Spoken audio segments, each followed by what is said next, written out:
on what we're doing for clean air, as that's the theme today. But just before I sort of kick on into that, sort of a little COVID update on what we're doing and what we've done. So First Mile, for those who don't know, we collect waste and recycling for businesses all across London. We collect up to 30 now different streams of waste and recycling. And we've had to, with the downturn of business during the lockdown, we've had to shift slightly from, collecting from central London to collecting from the outer reaches of London itself, and also sort of shifting a little bit more to the residential side of collections, which is something that we'd never done before. So this period has been, like a really big part, a really big sort of innovative sort of 5 or 6 months for us, really. We've been doing all sorts of stuff. For example, we're doing PPE collections now for businesses who are producing disposable gloves and masks and that sort of thing. And then just on top of that as well, we're doing home recycling for residents who don't have the ability to recycle at home. For example, food recycling, that sort of thing. I know Merton Council, I don't know if they've changed it, but I know that they don't do food recycling, which is something that we offer now to residences. So there's a few different things that we're doing to sort of stay operational as a business. If I can share my slides here, I would... Caroline, are you able to get my screen shared, if that's okay? So you should be able to share, I think. Let's have a look.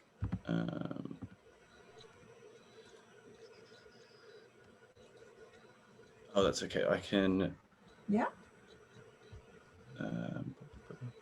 Can't seem to find the option on my. At the very bottom of your screen, there should be a screen share with the green arrow. Oh, there we go. How did I miss that? It's too early in the morning. Another coffee. Go. Yeah, I think that's it. Yeah, there we go. Okay, lovely. So let's get into it. So what we're doing in and around clean air, I'd love to show you guys just a few things that we're doing.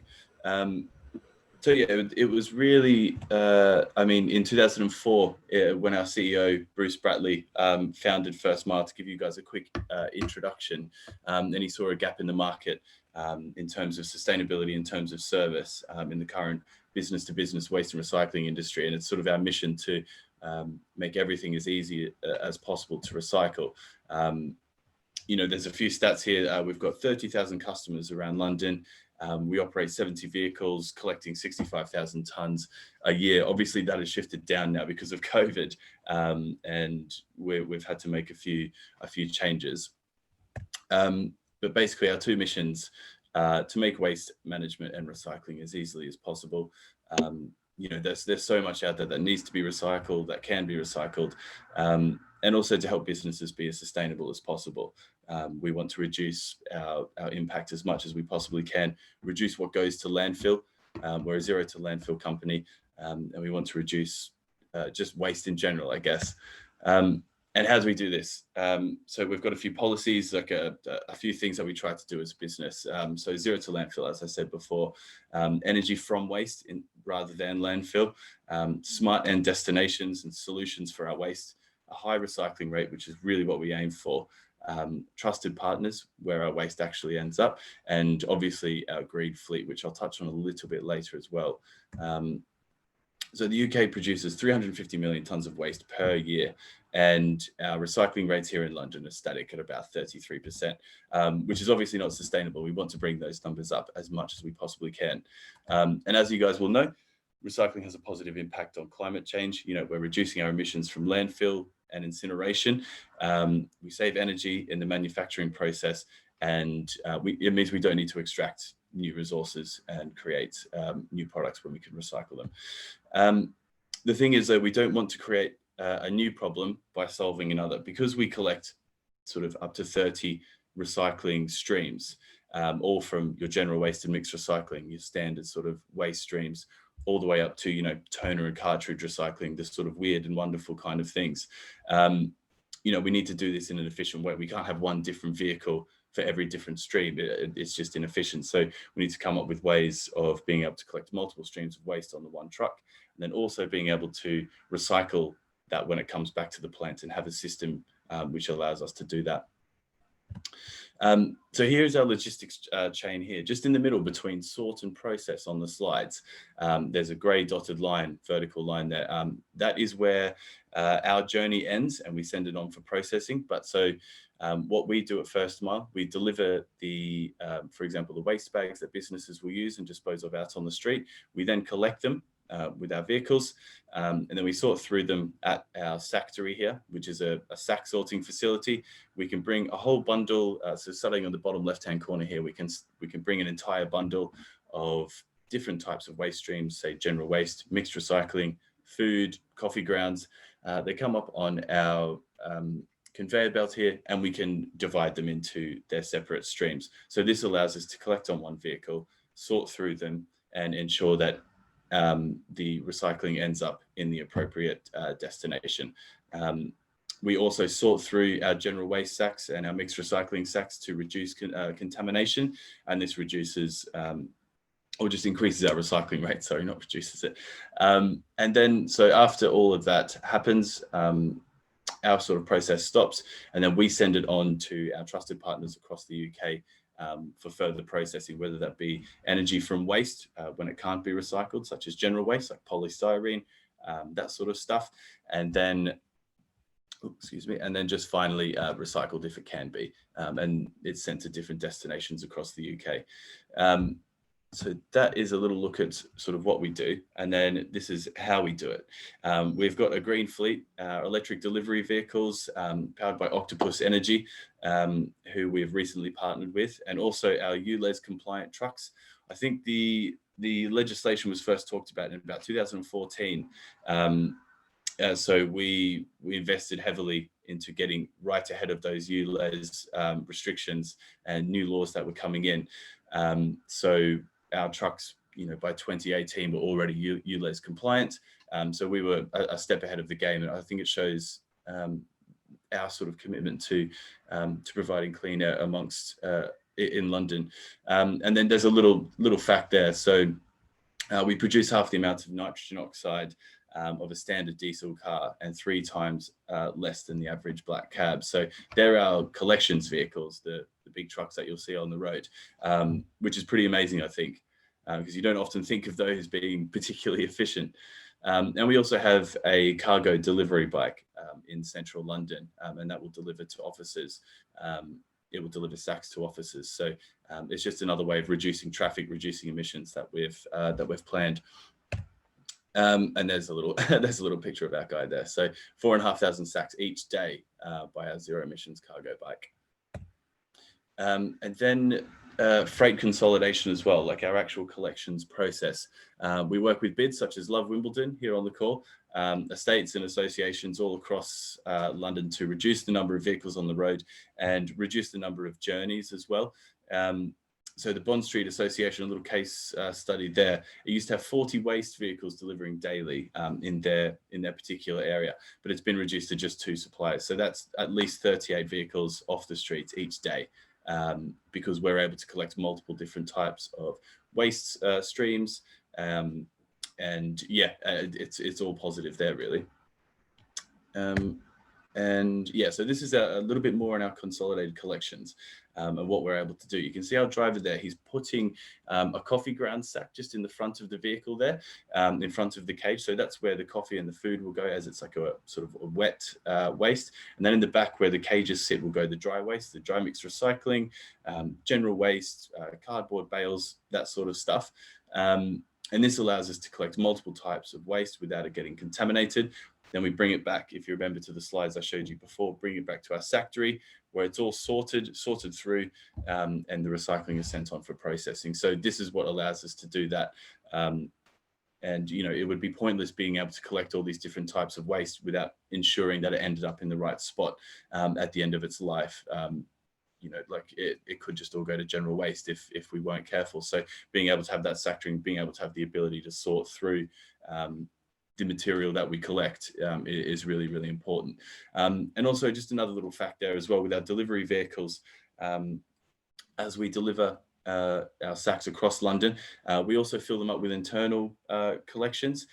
That's things that you can't put out on the street, such as confidential shredding service that we offer, toner and cartridges, electronics recycling, that sort of stuff.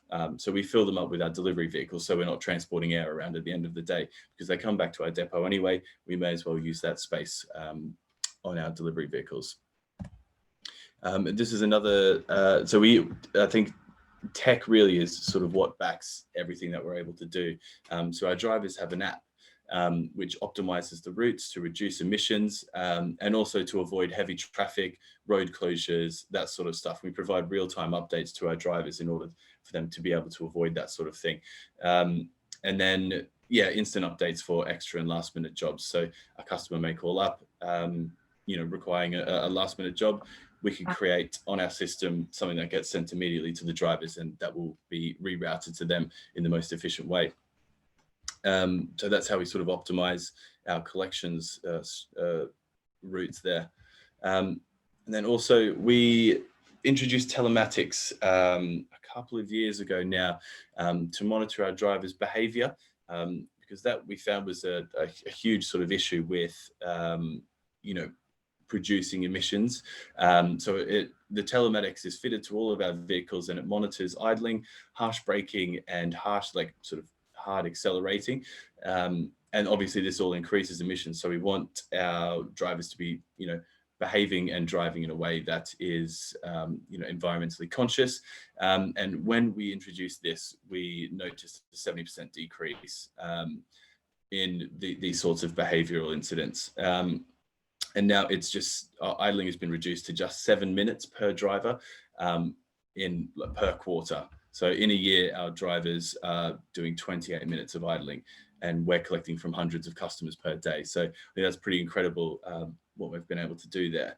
And then we've got the league tables as well to encourage better performance amongst our drivers with weekly and monthly prizes. So we've got a nice leaderboard there to encourage some friendly competition. So that's a little image there of our factory, where the magic happens, I guess. So it's London-based, so we reduce the miles that we're actually traveling. So it's inside the M25, based in Acton. So it's a pre-sorting facility. That's the factory there, which drives up our recycling rate. So we can sort through our general waste and everything like that, and actually make sure it's divided and sent to a recycling stream if it's recyclable. It runs on 100% green energy. As I said, we've partnered with Octopus Energy, and they use 100% renewable energy sources. So it's all run on green energy, and we charge our vehicles with the Octopus Energy there as well. Now, what can a business do? I think two of the easiest ways, two of the best ways, the biggest wins that you can do as a business to lower your emissions and improve your carbon footprint is do find a sustainable waste and recycling supplier. First mile, I mean, I might be a little bit biased, but I do believe we lead the way in that sort of thing. And then you can also switch to renewable energy, which is what we've done recently. And, you can use sustainable sources of energy to power your business. With our partnership through Octopus Energy, people who sign up through First Mile Energy can get a nice little bonus. But I think just sort of thinking about those sorts of things is really important. And then, so I want to mention a quick one I thought about this morning. So our partnership with Octopus Energy in the future will hopefully lead to first mile waste, general waste that goes to incineration, being used to power businesses partnered with Octopus Energy. So really trying to close the loop there. So we collect the general waste, it's sent to an incineration, so an energy from waste plant, and then we can use that energy for Octopus customers to power their businesses. So a nice little closed loop story there. And so our low impact strategy, just sort of summarizing that one there. So we've got our green fleet, improve our driver behavior, deploy less vehicles through the optimized collections, increase recycling through the factory there, and green energy for our customers. Now, I think that was about it. There's my email address if anyone has any further questions. Do follow us on our social media channels. We've done a few good podcasts and sort of live streams on Instagram, that sort of stuff. So if you're looking to get some more advice, that sort of thing, do follow those ones and send us any questions that you may have. But that is all me. If anyone has any questions, feel free to shout out now. I'm going to stop sharing my screen now, Caroline, if that's okay. Absolutely, yes. So does anybody have any questions for Matt? Perhaps Ellie, you would like to lead on this. Well, I have. Matt, I was just. Go on, sorry. No, I was just interested in the printer recycling and things like that, as it is a separate one, because we do shredded paper with you, but we haven't gone to everything with you. But that's something that we can't. And the electricals, what sort of size of electricals do you do? So we can do sort of any sort of size. The sack that we collect our electricals in is the same size as the shredded paper, if you'd like to get a sort of image in your head. But then we also do have electrical stickers for those bulkier items that can't fit in bags. And then if you've got like a really massive like printer or something like that, we can arrange for a clearance for a couple of guys to come in, pop it onto the van for you and sort of take it away. You don't obviously, we deal in things like lasers and things like that. I mean, not we've ever had to get rid of one, but we do have big machines. Okay. Well, I mean, yeah, like never know quite what, but we've had smaller things we've not quite known what to do with. Yeah. Well, I mean, our motto is that, if it can be recycled, we'll find somewhere for it. So, I mean, the least you can do is get in touch with us with the details and we'll do our best to find an end destination for it. Yeah. Yeah. Okay. Well, I'll be in touch about the printer cartridges anyway. So sounds good. Yeah, no problem. Any other questions from anybody? No, I have one. Do you have a different tiering system for different businesses? For example, obviously the smaller businesses aren't probably going to have as much waste as the larger businesses. So are the pickup of the waste are the intervals larger, or is there, how do you kind of work with the smaller businesses where the waste is not so great? Yeah, so that sort of comes into play with the route optimization. So, like I used to work quite a lot down in Merton before lockdown, and there's a number of smaller businesses there that we collect from now. And the route optimization, because we're based in Acton, on a particular day we can send a driver down. We've basically got trucks circulating London at any given time. So we don't tier the customers in a way exactly. So we do deal with larger customers and smaller customers where, like a customer might be putting out 20 sacks per day sort of thing. It's not tiered like that. It's all sort of geographical, and there's no sort of preference given to, a smaller or a larger business. We are, because we can collect on any day of the week, we are really flexible with smaller businesses and their time schedules as well.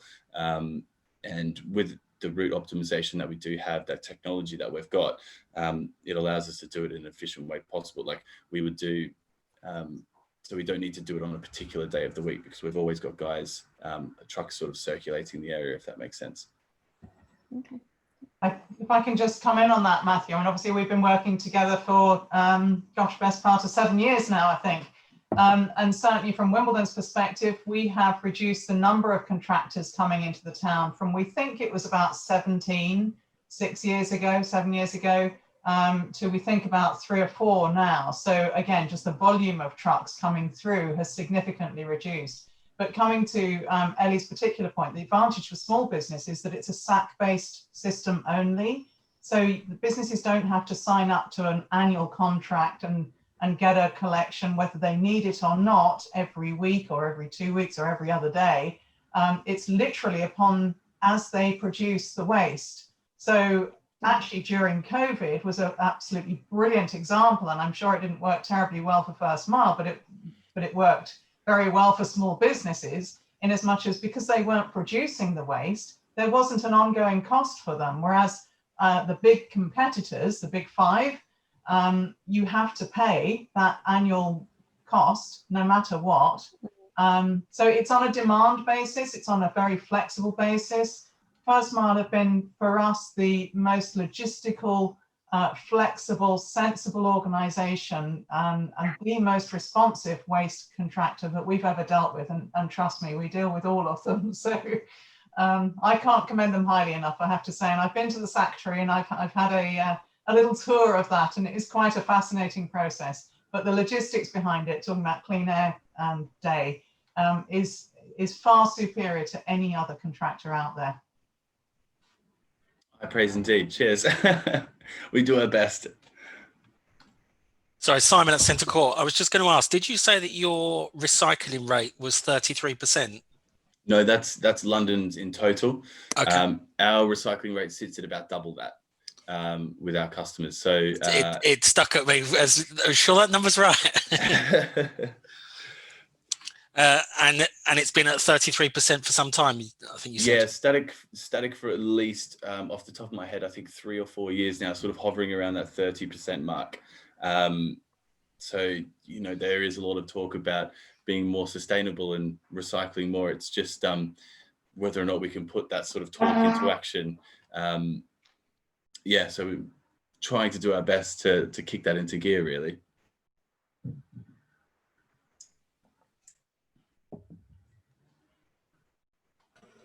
I have a question. It's almost on a personal level. So we were living in one council, Kingston, and then we moved to another one, Epsom and Ewell, and they have different type of recycling rules, which is really, really confusing, because we were getting used to the one in Kingston Council. For example, we could put glass with the cards and, all that. But in the new one, we can't do that. It has to be separate. So how come different councils that are not that far apart, it's not like 2 hours, it's like just 5 minutes drive, between or whatever, like the close by. So how come all these councils have different rules? It's really, really annoying. And because you just get used to it, and then it's have to change. It is a frustrating one.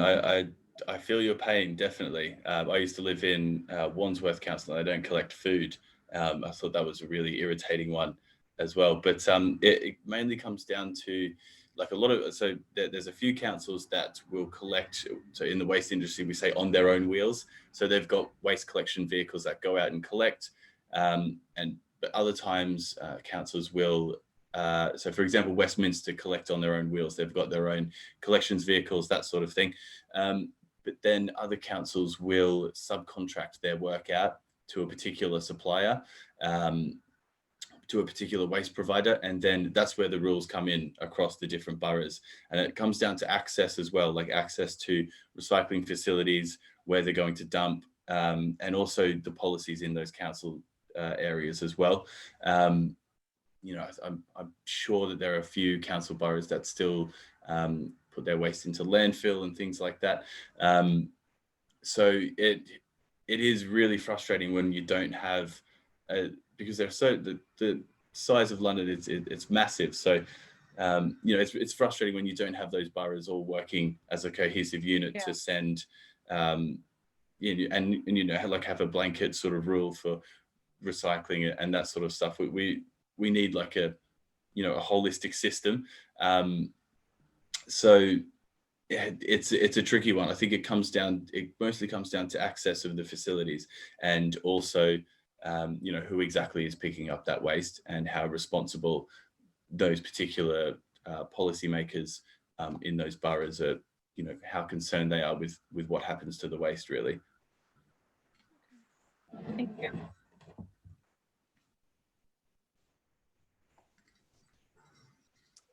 Does anyone else have any questions for Matthew? Matt, perhaps you could maybe describe how the business has been affected during COVID.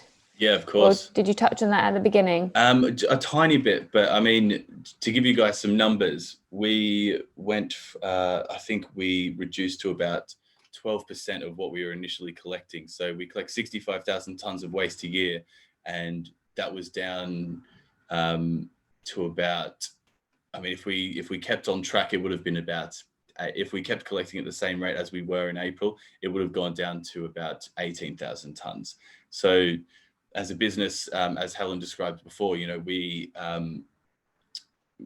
sort of, it's a demand-based business. So if we don't have the businesses in London producing the waste, we're not making money as well. So, you know, we have to factor in operational costs, that sort of stuff. You know, we have to stay operational for the customers that have stayed open. And that's what we needed to do over lockdown. So we had to shift a little bit. And, you know, and we used our delivery vehicle capacity for other things because people just weren't ordering any sacks. So, for example, we used them to make deliveries of donations to the NHS. We collected all sorts of stuff. We partnered with Delphis to collect pumps and triggers because there was a real shortage of those over that sort of lockdown period. There still is, really. So we would use that to collect and send to the NHS. We did our own veg boxes. We partnered with a farm in just above North London, just outside of London, and we were delivering veg boxes to homes all across London, and also a business called Plant Pack. So sending plants to people in home, you know, making improving their sort of makeshift offices at home. So we really sort of tried to innovate and use our extra capacity for goods. So we just didn't have vehicles sitting at our depot. So that was a really interesting one over lockdown, I think. And yeah, now we've sort of started to branch out, and, you know, we do our PPE collections as well, for face masks and gloves and all that sort of stuff.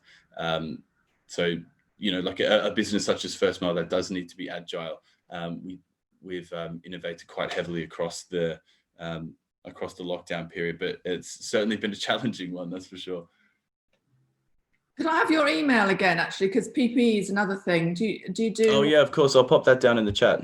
Yeah, visors and things like that. Yeah, for sure. If everybody's happy, we can share an attendee list with all everybody's contact details as well.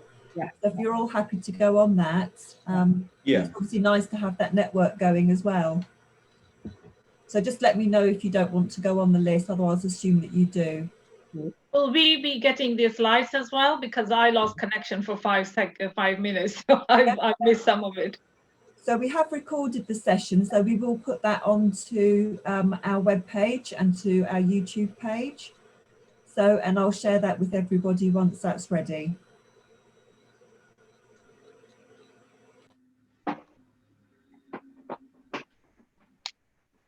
What would be really lovely to hear is, Thanks, Caroline. Ellie's going to do an update now, aren't you, on the Sustainable Merton side and about Clean Air Day? Yeah, so I mean, obviously, I wasn't going to talk much about Clean Air. It is Clean Air Day today, and I think the reason why I wasn't going to discuss too much about Clean Air Day was I think I touched on it at the last meeting, but I can send some information about how businesses can get involved in committing to reducing their emissions if that's what you are interested in. But I wanted to actually introduce something that we've been doing at Sustainable Merton during lockdown, which is we've been having weekly web chats. They've been vast. We've had our community champions, which are our volunteers, host a Zoom every week on something they're involved in, or just to provide information with people, just to keep kind of the communication going within the charity. For example, we've had web chats from Geeky, who is, they have an app that you can monitor your carbon footprint. We've had one from one of our champions about how to reduce your energy use whilst working from home. And we've also had, there's another one for, I don't know if you know about Abundance Wimbledon, but we had one of our trustees, Juliet, talk about that, which is basically kind of collecting surplus fruit and making it into jams and chutneys, and they also have like a fruit day. So it's a really wide variety of like interesting topics just to share with people. But what we would like to offer the business champions is that the opportunity for you to have one of these speakers come into your business and perhaps give one of these talks. obviously we've got a few kind of willing volunteers from our community champions who could just, I don't know, I guess it's bringing your kind of colleagues together in a time where we're all working from home, and also some of the talks are quite applicable to businesses. I'm just going to double check what the topics were. Let me just see.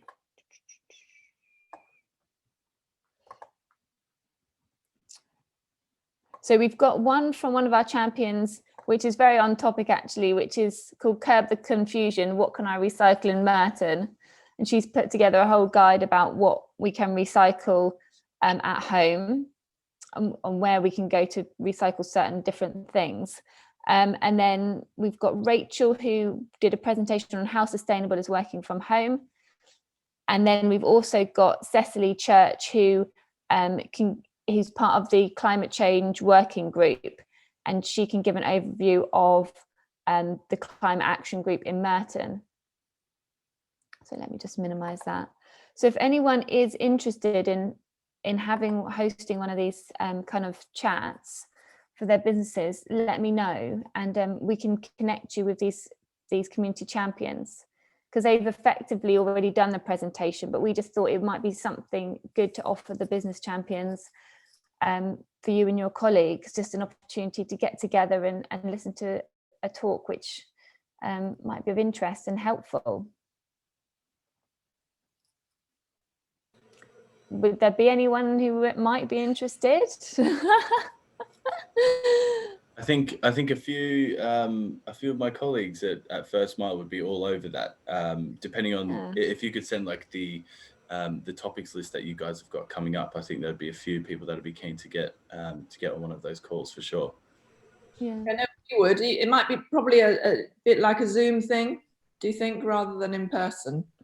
Oh yeah, it would be over Zoom. So they initially did it over Zoom, and they've got the presentation, so it would be over Zoom. But I think it's a nice way of, I know businesses, you know, everyone is having to work from home mostly, and it's a good opportunity to obviously get people, your colleagues all together and just listen to something a bit different, rather than kind of like the day-to-day operational sort of things, perhaps. I mean, we're actually working, but what I struggle with sometimes is my staff understanding what they can and can't recycle, and throwing everything in the same bin. And that's why I have started doing a bit with First Mile, but at the moment we're with Suez or something, and everything goes in there, and I keep saying that's just going to get wasted because they can't recycle that. So that's why I'm looking to companies that can recycle these more. Yeah, and also I guess you know, we're all wanting to just reduce waste and recycle in the best possible way. So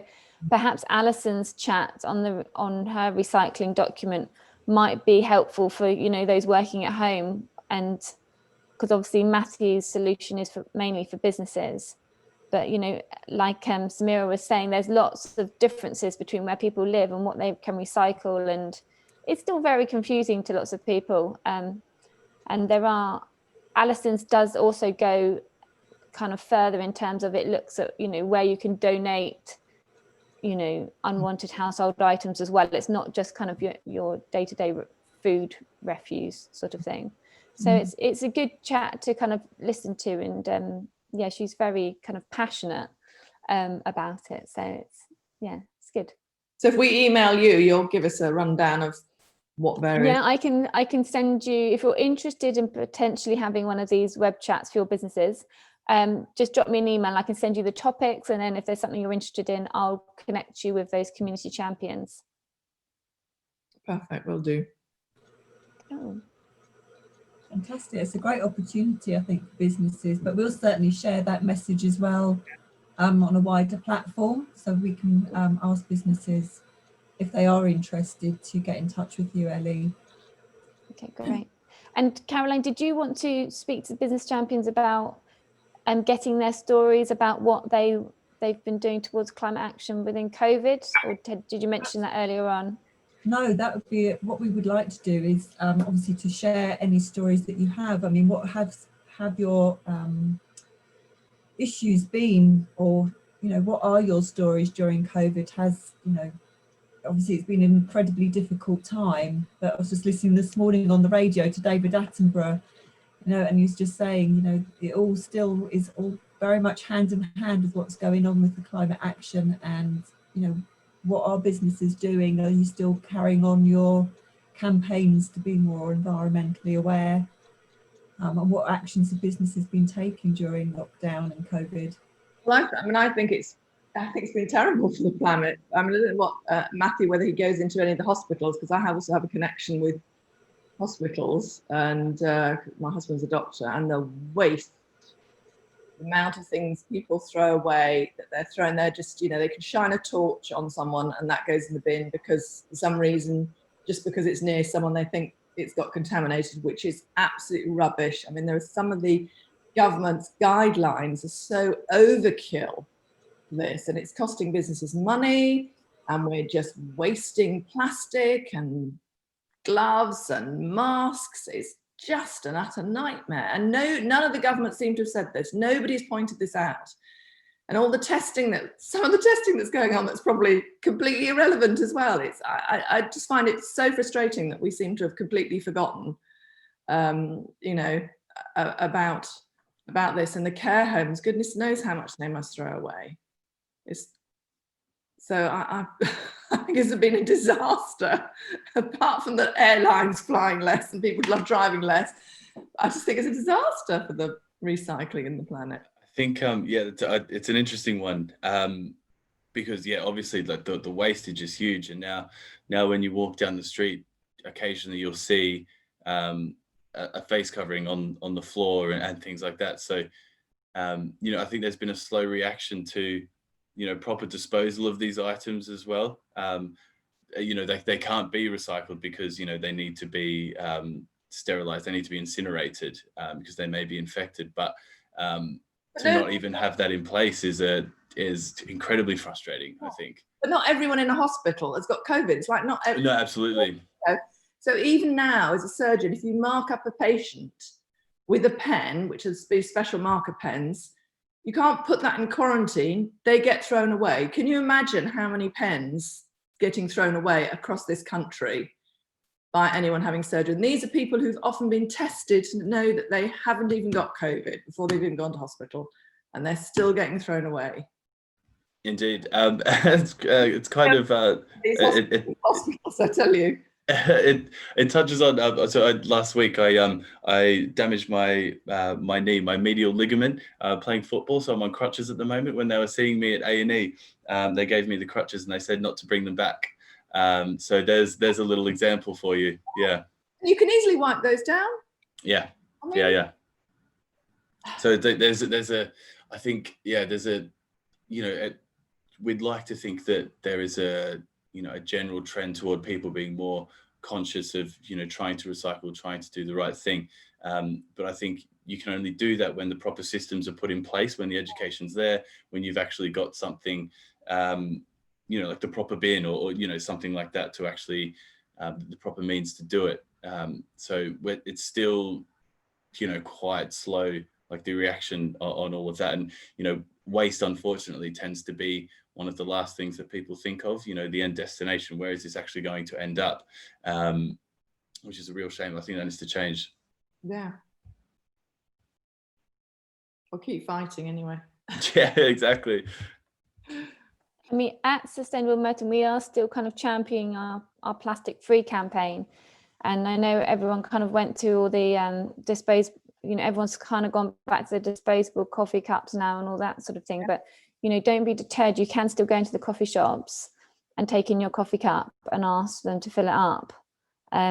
So I just like to kind of put that message through, because, yeah, there is that campaign still live, and we need to try and remember our old good habits and revert back to them if we can. So that's another thing that we are still kind of championing, but it is, again, we're almost having to start from scratch with that campaign, because, you know, we were gaining momentum, and now, you know, people have been kind of scared to kind of do that again, and they shouldn't. Well, obviously it's a personal choice, but, you know, coffee shops should still allow you to take your own coffee cup if that's what you'd like to do. So. Simon, I don't know if you've got any stories about or issues that are at Centre Court. You know, what's the picture there for businesses? No, I mean, in terms of COVID, it's a double-edged sword, really. I mean, our water usage, our electricity consumption, our waste has hugely decreased year on year when you make comparisons, simply because parts of the building were shut down and we weren't producing as much waste, etc., etc. But that's obviously a very short-term benefit. And then going towards exactly what's just been discussed, the lean more towards single-use plastics again, the lean more towards people driving as opposed to taking public transport. So in hand on heart, we haven't done a huge amount to try and address any specific issue. I think, like most people, we're very much in the wait and see camps and trying to do what we can that's easy and obvious. But in terms of longer term strategies, we're not really sure where to go, is the honest. We've relaunched our recycling campaign with our tenants. So we launched in, I want to say January, but I could be wrong. Then things obviously stalled and the world turned upside down, and so we relaunched last week, just reminding tenants what to recycle, where to put it, where to put their recycling, what we do for them. And overall, for all of our retailers, we do similar to Matthew's company. We kind of do a lot of the legwork for them. All they have to do is put things in the right bins, but that's challenging enough as it itself. So we've used the reopening to relaunch those kind of things, but hand on heart, they're quite basic. They're quite relatively simple. We've also got, from our perspective, and I'm sure companies like Matthews will probably have the same kind of problems. We're finding it difficult to benchmark our successes because we've got this huge dip during COVID. But we've also, for Centre Court in particular, we've also had a few key retailers closed down. So McDonald's closed in Centre Court. And obviously, given the nature of McDonald's, the amount of waste they produce and the type of waste they produce. But that's really a good thing, getting rid of McDonald's. Well, in the long term, yes, but it makes it harder to kind of judge how successful you're being. So we can't really say, oh yeah, I mean, I was looking at our recycling statistics while we were talking, and our current recycling is 43% compared to 33% last year. So, you know, a 10% boost, but is that because we're doing all the right things, or is that because McDonald's are no longer there? And it's really difficult to make a judgment. So I think for us, it's going to be a lot of time analysing the specific data to try and understand what we're doing well. So a little bit of back to basics. But as I said, these are the easy wins. We haven't, hand on heart, tackled anything more complicated than that. The one thing I would say that we took the opportunity, it was something we were planning on doing anyway, but we continued with our marketing regime throughout the year. And I think it was last month or the month before, we included animal facts on our walls, just as a point of interest, but to continue that kind of environmental theme throughout the shopping centre. That's probably about it from me. Simon, I have a question. Obviously, a lot of shops have shut in Centre Court now. What's the plan to try and encourage businesses back? See, I knew I wasn't going to get away. I knew I wasn't going to get away without someone asking the question. The truth is, in the short term, nothing. In terms of, when I say nothing, in terms of a long-term plan. So in the short term, we don't have a long-term plan. In the very short term, we're working with lots of local businesses to try and to encourage independent businesses, to try and encourage community groups. We have We have all of our empty shops that you see around the shopping centre. We have something planned for every single one of those for before Christmas, whether that be a charity that wants to use it for storage, or whether that be a retailer that wants to relocate into the shopping centre. We have something planned leading up to Christmas. They're all very temporary, and they're all not. None of them on their own are going to excite anyone, but the intention is all together. It will create a bit of a buzz, and more importantly, it will create some community within the shopping centre, because I think that's what in general retail lacks, certainly in the last decade, that it's lost the community elements. That's the benefit of this kind of situation. But no, everyone wants to ask about the long-term picture, and the truth is there isn't one at the moment. Certainly until we get out of COVID, and then retailers can assess what's left. It's very difficult to plan, isn't it? Yeah, it's difficult. So I'm just conscious of time. Does anyone want to add anything else into the discussion before we kind of close? Any more questions? As I said, Caroline will share. Please. Okay, there we are. Caroline, you wanting to share these dates? Okay, these last slides. Put myself off unmute. Yeah, So we do have a couple of networking events coming up, and also one of our reach out and connect sessions to help you with your marketing campaigns. So they are on the website, so please do take a look at those. Obviously we would like to thank Simon as well for sponsoring our business action group in Merton, so thank you to Centre Court for that. And we just have a couple of initiatives coming up as well, which is we've got a peer network. So if anybody is interested in that networking group, I can send over details on that. I might ping you over when we do the follow-up for this, just the information on that.